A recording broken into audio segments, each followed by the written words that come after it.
Hey, everybody, Dave Hodges here, host of the Common Sense Show. Thank you so much for joining us. We are the show freeing America one enslaved mind at a time. But because we come to you in a number of digital outlets, when you have that opportunity, please share far and wide because we've got a population to wake up. We're in some really pivotal times right now. So please, please, please share far and wide when you hear programs like this that are going to be worthwhile. And we've got Gary Michael Voris with us. And Gary is going to talk to you about our declining mental health. And you've heard me mention this a few times as well, too, and what I'm seeing anecdotally. And people just seem to be regressing, and we're going to explore that. We're brought to you by Noble Gold. I sleep better at night because I don't have a retirement connected with a bank. I have limited my bank exposure. I've diversified gold, silver, palladium, platinum, Bitcoin. Listen, the banks are in trouble. They're in real trouble and they're underinsured. And you're not on the priority list. And I'm not going to go into detail here, but I'm just telling you right now, you owe it to yourself if you've got a nest egg to protect, whether it's 5,000 or 5 million, to contact Noble Gold, and they can help you. Now, I have to give a warning here. The federal government wants me to tell you that any investment you make is a risk and past performance can't be construed with future expectation. We give that warning in good faith. They should be adding the health of the banks should also be a warning. And the Dodd-Frank law of 2010 allows them to keep your money. That's right. You're an unsecured creditor and you can look that up. So what do? Go to davehodgesgold.com, davehodgesgold.com. I'll rush you out a free information packet and then Noble Gold's numbers on there. And I don't recommend you wait really long because the Federal Reserve is making bad prognostications with regard to banking. DaveHodgesGold.com. Gary, welcome to the show. First time on our show, and it's a pleasure to have you on. And when CJ introduced your topic to me, I said, oh my gosh, I've wanted to do a show on this for quite some time. So I want to thank you for coming on. And I want to start with a question. What led you to take a hard look at the declining mental health of our country? First of all, thank you very much for having me on. I really appreciate it. It's a great opportunity to talk about it personally, as well as the sort of the larger context of the culture and the election and the nation and all that sort of thing. Personally, my story was I reached a point in my life not too long ago where I was more or less forced to have to confront some pretty horrible demons from my childhood. I'm not getting into an awful lot of detail, but I will tell people that I was sexually abused as a little boy. My mom was raped as a young woman of 20 by her father-in-law, my dad's dad. So my dad's dad was a rapist. My mom was a victim of his. My brother was raped as a 5-year-old by my father's best friend in the Air Force. And I'm not going to say Goodness. who with me, but I endured something of the same thing. All of that created a wildly dysfunctional household. And growing up in that had the tip for me, warped my soul. I didn't go out and try to commit suicide or something like that. But, when you don't sort of have a firm grasp of who you are, practically anything can walk in the door. Um, when you lose your identity, when you lose a sense of, your own masculinity, when you lose a sense of, you know, most of your life is sort of spent running away from things as opposed to moving towards something, Yes. uh, something good, I mean. So when that sort of becomes when everybody else, it seems to you, has a North Star and they're moving towards it. In your night sky, you're looking up and you're seeing just this massive constellations. You have no idea which one you're supposed to follow, and every one of them seems as legitimate as every other one. And you never really feel like you're moving anywhere. You're never advancing. And the reason you don't feel like that is because you're not. You're just being tossed about here and there. It doesn't mean you can't accomplish good things. Doesn't mean you aren't, necessarily a good person or in all that sort of stuff. I mean, in my professional career, nobody would have looked at my uh, uh, life professionally and thought anything other than, wow. I mean, I won 4 Emmys. I was the Yeah. most decorated, investigative journalist in Detroit, 3 years running, television news journalist, all of that stuff. I had awards coming out of my ears. Everybody was after me for this job, that job, the whole bit. So Yeah, it's Gary, not to let me interrupt you just for a second because I want the sure. audience to know about your experience real quick. This is amazing, and you just touched on it. 40 years in the broadcasting, multiple Emmys, as you heard, political news veteran. He even has a show right now. It's called In Depth, and it appears on Souls and Liberty, and it's basically a Catholic and patriotic conservative news outlet. So, I mean, Right. he's coming by this knowledge professionally. Okay, so he's Yes. not just coming on giving his opinion. This is probably years in the making of how he has looked at life and how things are changing. So thank you for letting me interject that, Gary, but I think that's an important fact for our audience to be aware of. Yeah, thank you. That's you don't want to come on shows and sort of tout your own horn and stuff, but it is, I think, as you say, I think it's important to understand for people to understand the background isn't just, oh, here's just an opinion. Yes. Uh, Everybody's opinion comes from their own experience in life, but when I look out on the world, and I can see, I can detect, my radar goes off that, oh, that's emotional illness at play. Now, you could have emotional illness from one person to another, varying, obviously, not can, you do have emotional illness varying. Forget about the causes of it. It could be a trauma event, it could be a series of little traumatic events, it could be a whole childhood of things, it would be a combination of all of the above. Whatever the case, for the most part, it wasn't your fault. There's a great line in a series of lines in the movie Good Will Hunting, where Matt Damon and Robin Williams is the therapist for him, and he just starts walking up to him towards the end of the movie, and he goes, "That's not your fault," and because Matt Damon's character, Will Hunting, was kind of screwed up.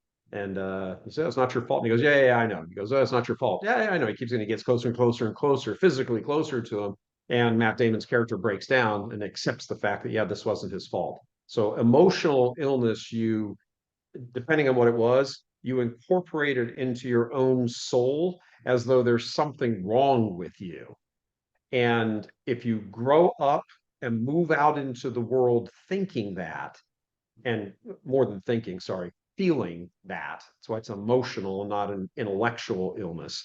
You have an it affects your intellect, but it begins in your emotions. And if your emotions are such that you can't see things correctly, meaning objectively true, because you're seeing them in your pain, that's going to affect you, the people around you, your relationship with God, your relationship with those who you love or love you, across the board. And it's significant, and it's going to affect, for the purposes of talking about politics and things, it's going to affect how you vote. It's going to affect who appeals to you. Is there somebody up there? If you have a large group of people who are, and let's face it, the American electorate is chock full of people who have emotional illness. Again, what's the degree? There has to be some line, some amount to, I'll just make up a percentage, 60%. If you are 60% emotionally ill, now it begins to drive your life. And when it drives your life, you've got one of two options. You can either address it, as painful and horrible as that is, and I know because I'm doing that right now, have been for a few months. It's horrible, it's awful, it sucks. It's just the most icky experience you could ever have. I don't want to go back and think about all that stuff from childhood. I don't want to go back and have anything to do with any of that stuff, but I've got to. And then there are the people who won't, which is the camp I was in, for those very reasons. You've got enough of a memory, you've got enough of an awareness of what was done to you, or what the precipitating factors were that began to warp your soul. Nobody willingly says, let's go back down memory lane and talk about me being raped. Nobody does that. So you either begin to agitate against it with the goal to try to recover from it, or you simply embrace it. And anybody who supports you in your manifestations of that emotional illness. So if you're transgender, you know, whatever, man to woman or woman to man, and you know, whatever's happened to you that's brought you to this point, you know, you can make the choice to sort of fight against it and admit it's awful. And one of the reasons people don't want to admit these things is because it becomes an identification factor for them. It's you see yourself this way.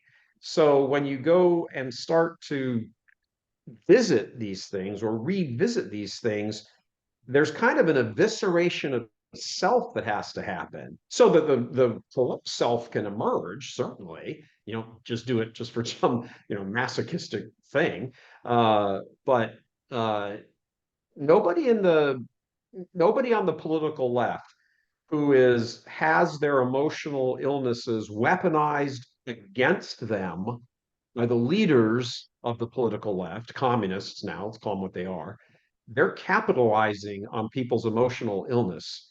You know, it's a horrible, I mean, Well, I want to get into that with you. That's really interesting that you'd say it that way. I want to say yeah, one thing before we go there, though. The psychologist Carl Rogers, who is really the author of person-centered therapy, he didn't want labels of mental illnesses. He said people inside of them have a natural actualizing tendency to be the most they can be, and that's what we need to focus on building. And you really echoed that when you said, I don't want to go back and relive those experiences. That's the old Freudian model. I yeah, want to look for where are you going? What are you doing to get there? And that's very much Carl Rogers, where he felt people inherently knew it was best for him, but so don't make them live in the past. And I think that is very, very sage advice because it really colored how I did therapy. I used to work with ex-cons in a halfway house trying to determine if they were going to be eligible for probation. And that was ultimately what I found worked the best was just, hey, let's process what do you want? How are we going to get you there? Very, right. very well said. Very well said. I noticed too that you're talking Yeah, a lot. building on that, if I could for a second, Dave, I think the Sure, difference is please. between the difference, I think the distinction might be if you live in it as and you want people to affirm you in it and affirm the illness and you know yay you know go gay rights, go transgender, go you know go get divorced and remarried 48 times, go you know have as many children as you can father as many children as you can possibly have. All of these things, these behaviors come from a victimhood mentality. I can do these things because I'm a victim. And the distinction, I think, on the other side is, am I a survivor? You don't fight against these things on the victim side of it. Matter of fact, you accept it and you vote for people who give you a pat on the back for it. Uh, but on the survivor side, you're fighting it. You know, these people that are in Bingo. therapy and you know the counseling and you know they're in all of their groups and their 12-step things and all that sort of stuff. And this is kind of where the survivor mode comes from. Doesn't mean you're perfect by any stretch. Doesn't mean I don't know that you ever get done. To be honest with you, I don't know. I haven't been in it long enough to know. But You I know, do know that it's Gary, a I had a different guy. mentality. Are you a victim or are you a survivor? Exactly. And And I think here's what I that's think. it. You know, I know this guy is gay and I really like the guy, appreciate his values in terms of how he's kind to people and so forth. And I don't have to participate in his lifestyle to like him. And he said something to me once about gay month, gay pride month and going in these marches. And I said, why are you still asking permission? And he said, what do you mean? I said, just live your life. I said, people that do these things are still asking to be validated. Why do you Absolutely. care what other people think of you? Just live your life. I really don't want to hear about it, and you don't want to hear about me. So just live your life. And he Yeah. called me about a month later and said, I thought about it. You said you're absolutely right. And it's what you're saying here too.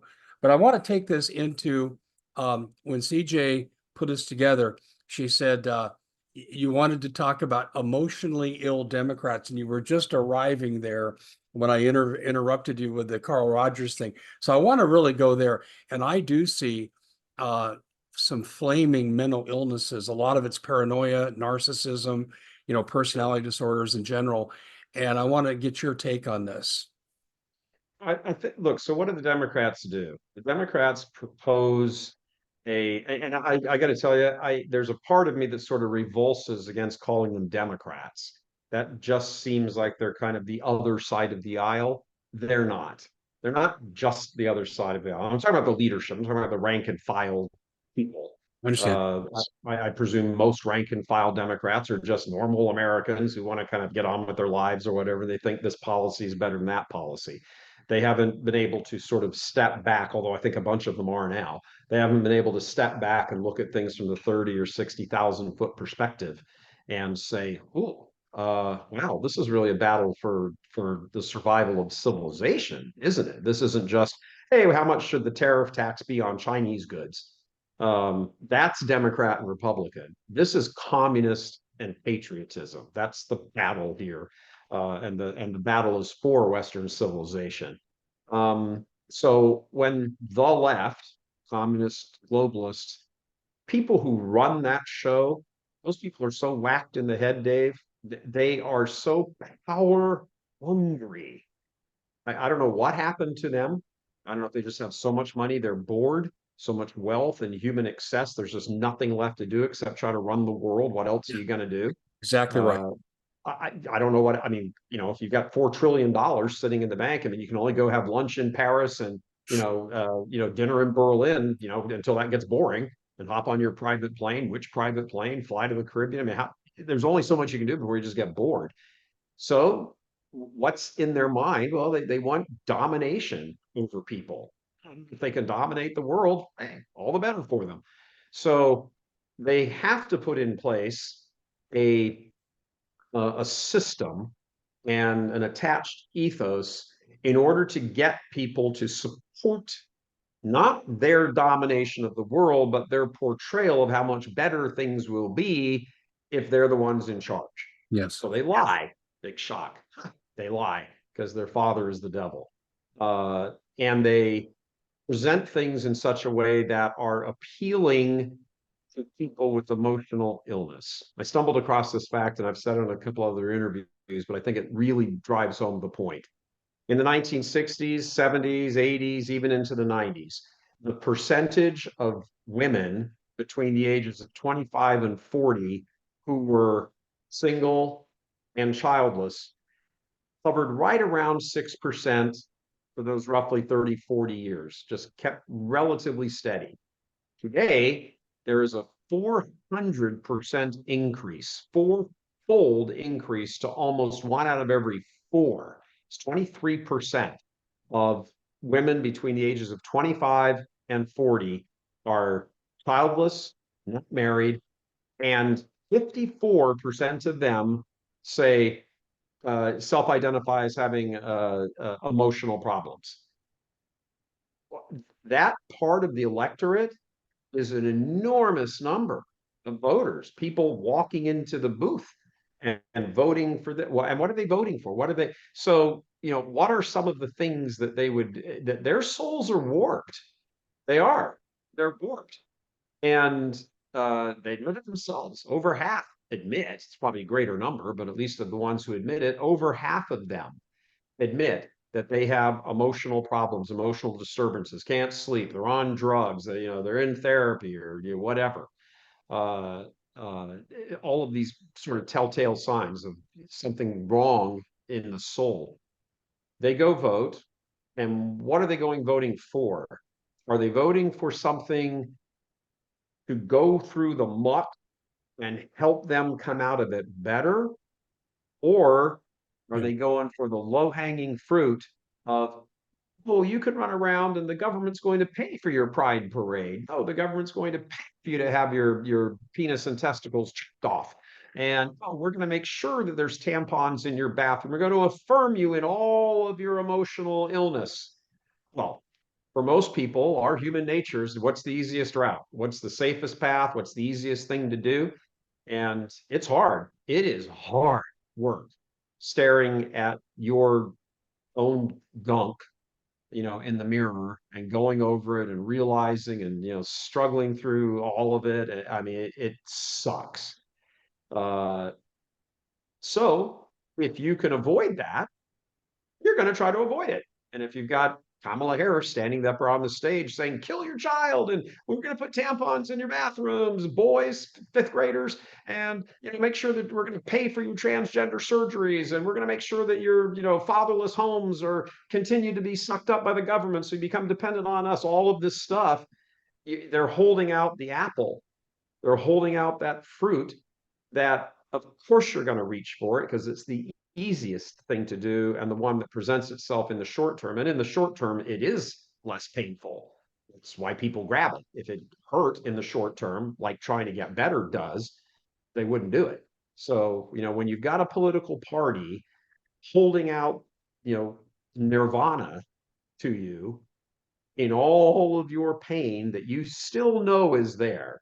You operate out of that pain, whether it's consciously or not. You operate out of that pain and that trauma and that hurt. So if somebody's ringing that bell for you and showing you it's a lie, but showing you the easy way, Yeah. you're going to reach for it. And I got to tell you, I mean, what the communist Democrats, that's what I call them, the communist Democrats have done is a marketing bonanza in weaponizing people's illness against themselves with them not even realizing what's going on. It's revolting. But this is where we are. I mean, it's hard to believe, but here we are. Well, it's interesting you said too that the profession attracts the mentally ill.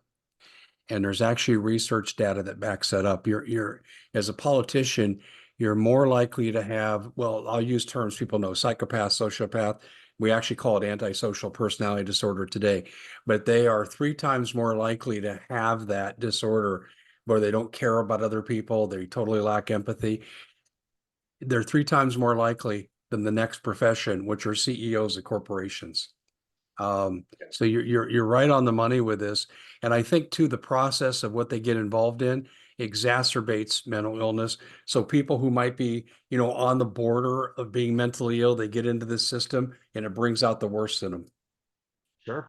Oh, I think that, I mean, look, this just all seems to be, if you move it out of some of these categories and just think about like your lived day-to-day experience, Yeah. uh, we're all created in the image and likeness of God. Absolutely. That's the equality part of us. And the underpinning, the underlying theological and philosophical truth.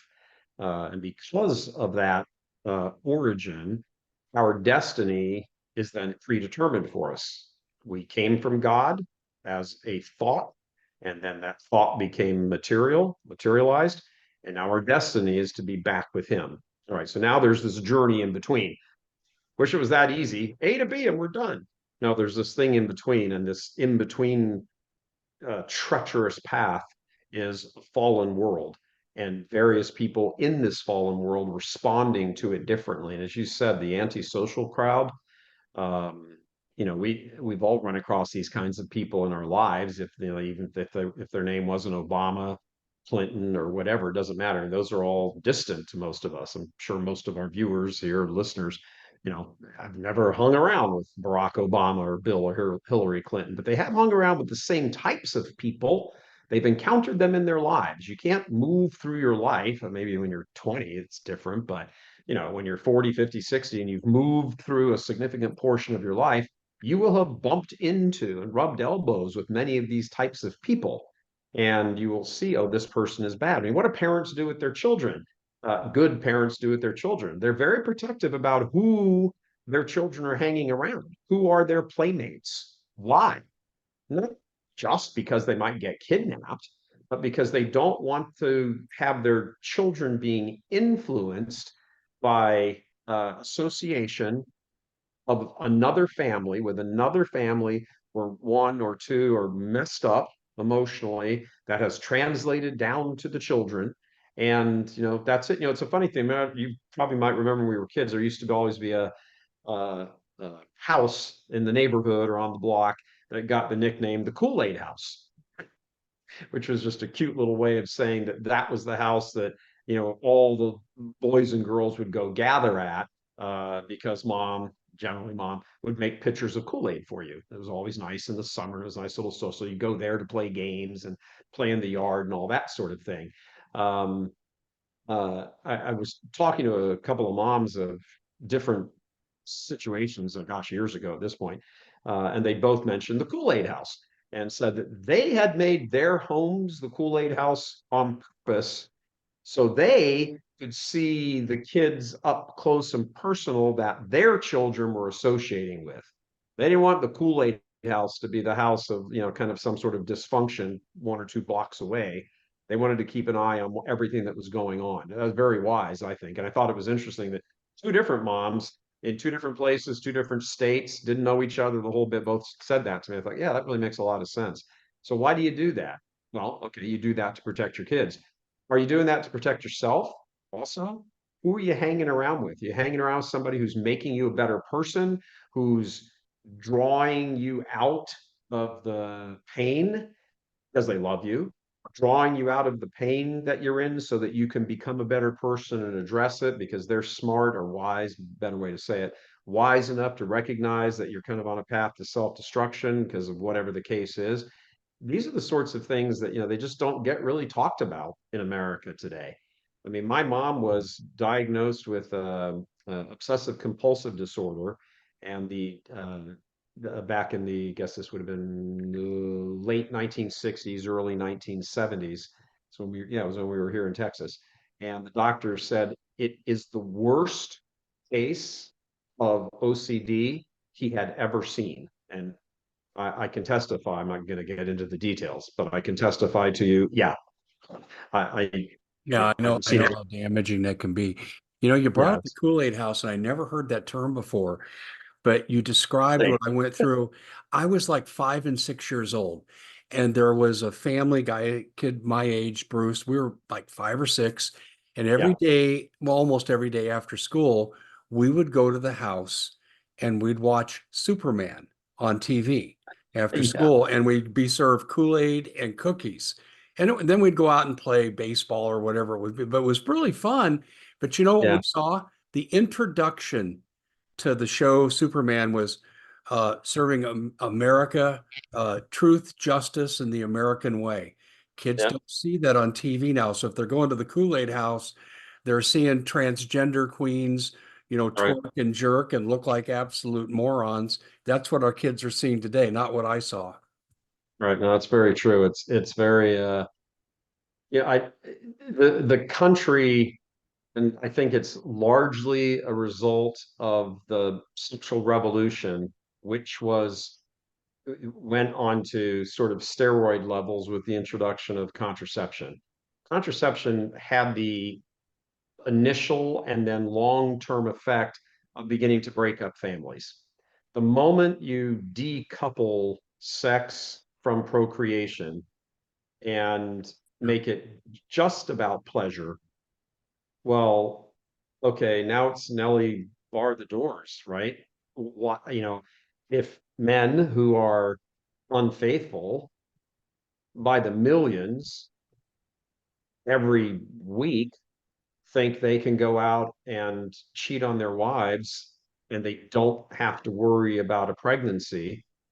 Hey, okay, so I'm a weak guy. Why wouldn't I do that? Then the contraception laws get passed by the Supreme, or rulings come down from the Supreme Court. 7 years later, you have the rulings on Roe v. Wade, which hey, if the contraception failed, now you can kill the kid, and you still don't have to take responsibility for anything. So you get to shirk and throw off those limitations and blow the guardrails away. And when that happens, now you're at the point where marriage no longer really means marriage. Divorce and remarriage multiple times can happen. And who's getting hurt by all of this? The kids. Divorce, remarriage, contraception, all of it. The sexual revolution has so perverted the American psyche, and that has spilled over into the body politic. And so you have all of these wounded, emotionally wounded people who only on some interior level do they actually recognize that things suck. They probably couldn't begin to tell you why. Why they feel their life is miserable or why they can't seem to ever be in any sort of long-lasting relationship. So what do you have? You have all these mockeries of marriage, trying to extract from marriage the really meaningful stuff of relationship and building and all of that. But you got, more people shacking up. Well, where's your sense of commitment? If you just shack up, where's your sense of commitment? Well, you're committed until you're not. So another tail swings along and looks good, or he or she just gets all crazy and you're just done with them. You have a little crying session for a week or two, and you go on to the next shacking up situation. Uh, Guys that are gay, they have the same sort of where are you establishing a relationship? You establishing a relationship at a bathhouse? You establishing a relationship on some online porn site? Where is all of this happening? The nature of man, the healthy nature of man to be committed to each other in community has been completely nuked and turned into an atomized, like just bouncing around. Oh, I'll screw this one. Oh, that's good. I'll even say that I love you for a month, 2, 6 months. Time to go. Next one here. I have my kid. And eventually, and now here we are. This has been going on for 60 years. And now here we are at the 4th generation of these 20 somethings who are the recipients of all of this emotional garbage that really has been foisted on them. And you have the end of a culture. You really do. And when you end the culture, you end the civilization. And that's where we are right now politically. And I've said it quite a few times. But, I think there's a lot of, well, maybe not a lot, but I think there's significant things that Donald Trump should need to improve on. But that said, when you have somebody up there like, the communist Democrats, Kamala, or whoever it is, doesn't matter which puppet they put in, it's all just their operative, Amen to Manchurian that. candidate. That person is celebrating your, they're celebrating your pain. They don't care about you. I do get the sense, maybe I'm wrong, I do get the sense that Donald Trump at least cares on some level about you. Uh, he tries to help in that sense. I don't get the sense why was the communist left don't only care about you if there's an advantage, short-term advantage to them That's true. caring about you. Yeah. I mean, just look at every single, black voter in America. I mean, what Trump said in 2016, vote for me, talking to black American audience, African American audience, vote for me. What the hell do you got to lose? I mean, the destruction that has rained down on that population of the United States, which is about 13%, the vast majority of them just wiped out emotionally, spiritually. They've substituted those great Negro spiritual hymns, as they used to be called, not being racist saying Negro, that's what they were called, and substituted it now for crazy, well, I won't use some of the language they use, but I think people get the idea. Kill the cops, wreck this, let's twerk. I mean, can you imagine Martin Luther King looking at the African American culture today? No, He would, Democrats don't even honor Martin Luther King any longer for the reasons you're saying, yeah, because he was a reasoned man who had sure. reasonable solutions to problems. And these people are not reasonable. Have you noticed, Gary, that the Democrats support every lifestyle that does not end in procreation? Oh, yeah, they're all about death. I mean, think about what the word contraception means. Contra, against, ception, conception, which is life. They are against life. They're anti-life. They're anti-life, anti-American, anti-human, anti-God. Everything that we are as human beings, and in our case, American human beings, they are diametrically, and I'm going to throw in the word because it's true, demonically opposed to. They truly do the will of their father, who is Satan, who is the devil, who hates humanity and wants humanity destroyed. And he doesn't have, he can't materialize put on flesh and pick up a machine gun and start killing human beings walking down the street. That's not his nature. His nature is to work spiritually, or in our case, how that comes into us is our spirits, our souls, our memories, our intellects, our imaginations, and to get in and destroy humanity by picking us off one by one, 10 by 10, eventually taking the pain that he helped cause. Huh. He helped bring this pain about. It's said in the movie Goodwill Hunting, it's not your fault. It's not your fault. No, it's not your fault. Many times it's not your fault. Sometimes, but most of the, how is a 5-year-old boy who's raped? How is that his fault? But the damage from that will go on for the rest of his life. So the damage from it is not his fault, but the origin of it is Satan and all of these people's pain, rapes, abuses, molestations, abusive parents, emotionally abusive, alcoholic, all of it, that whole panoply of the great well from which all of human misery erupts. That all comes from Satan. And he compounds it generation after generation after generation. And if people don't understand that, there really is no hope. You got to understand that it's a spiritual war. It's a spiritual battle internally and politically. uh you're in this life is there's a reason they put RIP on people's tombstones. Rest in peace, requiescat in pace, rest in peace. That's where you rest. Yeah. You rest in the next life. If you make it to heaven, you rest in the next life. This life is a war. Now, for some people, absolutely, it's much more of an intense war than others. And you can take many more incoming rounds and get much more damaged and hurt and injured and the whole bit. If a grenade goes off inside a foxhole, not everybody is hurt the same. One guy actually might have some like shrapnel in his leg, another guy could have lost his vision and his arm. So different people are affected different ways when things are going wrong around them. But everybody gets something. Some people just happen to get a lot of it. And you the the weaponization of this. I mean, who motivates the Democrats? Who's really the dude there? The dude is the devil.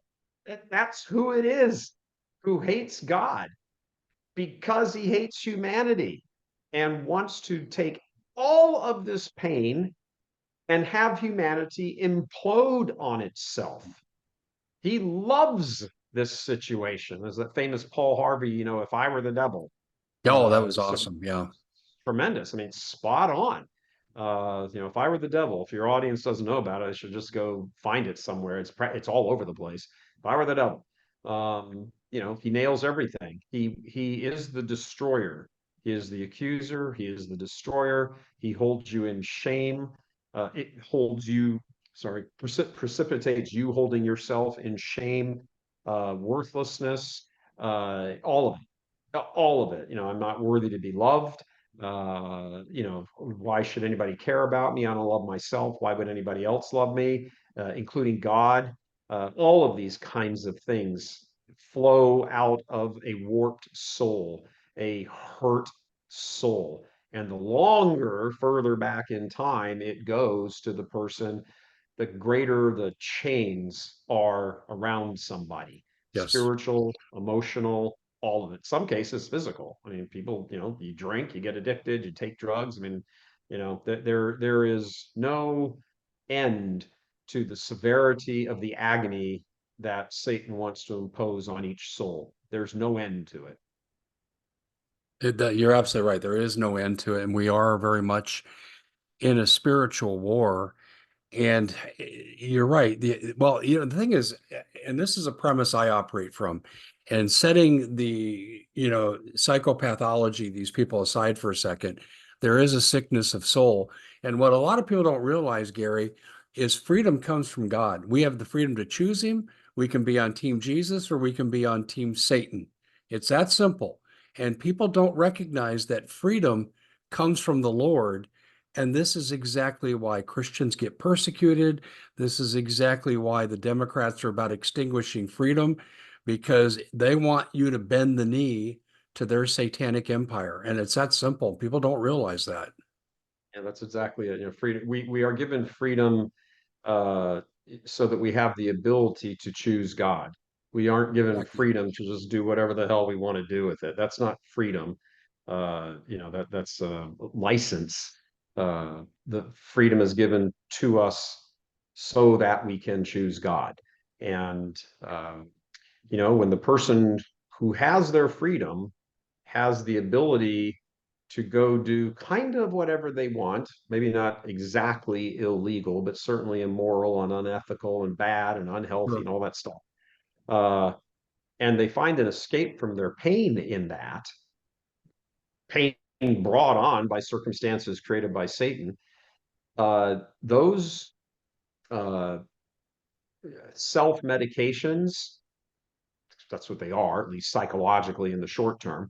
They're self medications to alleviate the pain. Uh, those become attractive. And for a large percentage of the population, when those kinds of things become attractive, let's legalize. And what are some of those things they run to? Drugs, pot, sex, prostitution, um, sex in myriad forms. They want it all legalized. Well, why? Because that seems to affirm that what they're doing is correct. Because again, it's easier to go down that road than it is to pump the brakes. Sometimes the brakes have to be pumped for you, and then turn around and face this ugliness. That's very Um, true. yeah, Another thing I've seen along the lines of what you've pointed out is this satanic controlled government. They've removed the guardrails of behavior and human decency, and it's sure. beginning to show up in other areas of our life. I mentioned to you in our pre-air discussion that, and I'm speaking anecdotally, I drive less miles now than I did 10 years ago, but I'm seeing way higher rates, just my anecdotal experience, way higher rates of mentally ill behavior expressed through road rage. And Sure. I think it's because we've taken off the guardrails of behavior. There's no standards that we have anymore. No, I would agree with that. I think one of the things I've said, any of my friends could testify to this. I've said lots of times, do they not teach in driver's ed anymore that the further you are over to the right, those lanes are for slower moving traffic, and the further you are over to the left, that's the passing lanes or whatever. Do they Yeah. not teach that anymore? Because there is such I know driving isn't a team sport on the highway, but there did used to be a sense of at least a commonality here. Let me not sit in the fast lane going 5 miles under the speed limit. It's rude, it's selfish, whatever. Let me move over here. Those kinds of instincts don't seem to exist anymore. And then you're sitting at a red light, for example, and you're the first one in front. And what are you doing? The light turns green and your face is buried in your cell phone. Well, you're not behind the wheel to be on your cell phone. You're behind the wheel to get moving. Yeah, There. exactly. I think a large part of the rage emanates from the flood of selfishness behind each of those wheels. Self-centeredness. Where am I going? All I care about is me. I'm going to move over into this lane with my blinker or not. I don't care. There's no, and I think you see it because there you have to cooperate or you're going to die or get severely injured. So you see the most form of cooperation you possibly can, only again for the selfish sake that you don't want your car damaged or your life injured or ended. But aside from that, there's no rules. So, and because that's immediate, you feel the consequences of that immediately. So there's no place to put your feelings except to sort of explode and screw you and flipping people off and all that sort of stuff. But when you take that, because it's concentrated, that rage and that selfishness and all of that stuff, and now you put it into sort of the larger picture of the society where there aren't necessarily immediate consequences, where you can be a little bit more grandiose in your view of self. Now you're going to run society off the cliff. I can have sex with who I want. I can cheat on my wife or my husband. I don't have, I can abuse this little boy over here. I can, whatever the case is. I can drink. I can not show up to work on time. I can essentially steal from my employer by not performing the amount of work that I should be doing, which is an understood agreement of 40 hours, 50 hours, whatever it is a week. All of these things, it just becomes so completely selfish that the in the divine priority, it's love God and then love your neighbor and then love yourself. What Satan has managed to do is completely invert that. So the only thing that matters is you, your cell phone, the text you're getting, how you individualize whatever it is you're dealing with. I want this, I want that, I want this feature in my car, I want that feature in my fridge. Me, I, me, I. It never stops. And when you've got an entire society starting to do that, what are your agreed upon boundaries going to be? Well, they start to fritter away. The guardrails go away, as you so aptly put it, by a political party that profits from all of that. That inspires more mental illness in people. The less discipline, to a point, the less discipline you have in your life, self-discipline you have in your life, the more mentally or emotionally ill, if you're given to that, that can expand. And we're all given to it, but I mean, if you're given to it in one of those large percentages, it can expand. That's why people become addicts. Normal everyday people. I'm talking about some homeless dude on the street who has been shooting heroin since he was 9, or raised in some horrible family. I'm talking about normal people become addicted to things because they're medicating, they're self-medicating in a society that is built for community. We are built for community. God is a community, Father, Son, and Spirit. He's a unity of community and a community of unity. And insofar as that we are made in his image and likeness, that aspect, I don't want to call it a quality, but that attribute of God is transmitted to us. It's why we want friends. It's why we want to do things. But when the ability to connect with other people now becomes so impeded that we're not able to connect with people the way we should, which in some times is self-sacrificially, now you've got a society that's ready to fall apart. And I really think that's where we are right now. Again, And I it's don't think deliberate though, Gary. This is one thing I tell my audience a lot. We're paying attention to the taxes, declining economy, the inflation, and all the nonsense there, and the loss of our rights. But I said there's a Maoist cultural revolution going on beneath the scenes, and this is where the real damage is being done. The attacks upon culture and the effects on personality and human interaction. And it's what Mao Zedong did when he took over China. And the Democrats are emulating that today. Yeah, they're very good at it. I mean, look, communism is communism is Yeah. communism. I don't care if it's in Russia, China, Venezuela, wherever it is. It's the underlying thing that there is no God. It's atheist. There's no such thing as Christian communism, not the way they propose it. Yeah. It's atheist. It denies God, and if the truth is, which it is, that we are from God, and that you deny our origin, well, then you also deny our destiny, and since we no longer have any destiny, now we don't have any particular path to walk towards anything, because we all have whatever your destiny is, whatever you want it to be. So, your truth, my truth versus the truth, which is Jesus Christ. There you go. How do you ever walk out of that paradigm? Well, you've got to face the ugliness of it, and you've got a malevolent force, a malevolent, intelligent being behind all of this, who, I don't know if they've done it consciously or not, doesn't really matter. They've turned themselves over to the satanic. Leaders in Hollywood, leaders in politics, leaders in law, because they get a short-term benefit from That's it. right.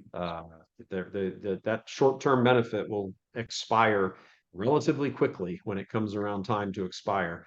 But their job is to continue to pervert the culture and continue to keep people in psychological and emotional pain, because you're manipulable when you're in psychological and emotional pain. You know, there's something you touched on this a couple of times earlier. I did my dissertation on resilience. And Mm, one of the, you see things like, okay, it's good to have the mentor, okay, and some opportunity and to recognize your opportunities. And all those variables are good. But there's also an overriding factor, the belief that the universe is going to provide opportunities. And those are my terms. And that comes back to a fundamental belief in God. He takes care of his own, and we're not teaching the resilient skills to kids, especially right. at the spiritual level. So when they get out in the world and they get attacked by these satanic forces, they haven't been given the skills to resist. That's very true. Yeah, where would they get them from? I mean, yes, there is a natural component there. Our fallen natures aren't completely corrupt; they're fallen. But they were still made in original beauty, and they still have very good things. Even evil, rotten people have some good in them.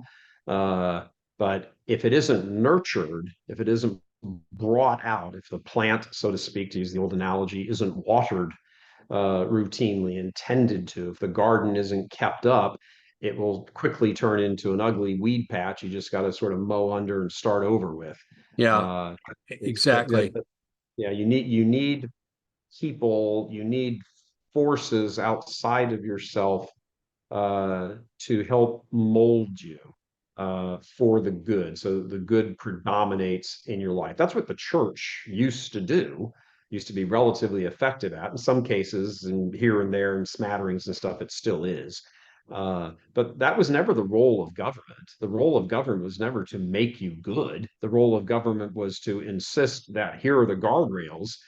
If you're good, in and of your own, Yeah. you'll stay within those guardrails. If you go outside those guardrails for the common good, we're going to come after you so that you get back inside the guardrails. That's all the role of government was ever supposed to be, protecting the common good. It says, promote the common welfare. That's the role. It isn't to take your emotional pain and elevate it to the level of law and Supreme Court, vindications and validations and political party, financing and paying for it and all of that. That's insane. But you know what? The devil is kind of an insane genius. He's Yeah, got well, sort of both you're right. things going on. Do you know, I was telling my son this last night. We're coming back from the gym, and he'd gone to a Christian school and was doing well. And then the school fell apart and it became abusive and counterproductive, and the school fell apart. And so we took him out of there and put him in another school based on the recommendations I got from a couple of friends, and he thrived. And he Yeah, became a great high school student, was even a better college student. And I told him, good. I said, sometimes if you just have faith in the Lord, he'll close one door to open a better door for you. And that's resilience. And we're not teaching our kids that. And you've touched on this all the way through this interview, um, that people just need to be good people. And how are you a good person? 10 Commandments, Golden Sure. Rule. Yeah, Very exactly. simple. Gary, before we Well, go, I should say simple. It's easy to understand. It's not simple, or it's simple, but it's not easy. Uh, I'm going to tell you, I'm going to get a lot of feedback on this interview. I've got a decidedly Christian audience, and you don't have to be Christian to listen to me. That's okay. We love you the same, but we have a decidedly Christian audience. I'm going to get a lot of feedback on this, and I know a lot of it's going to be positive. Um, I want you to tell people how they can follow your really good work. I mean, in 40 years and you've won all these Emmys, certainly we want people to follow you. Sure. Probably I've signed up with a group, Souls and Liberty, soulsandliberty.com is the website. My Twitter page is, kind of fun too. I get a little more aggressive every now and then on my own personal Twitter page, Michael Voris.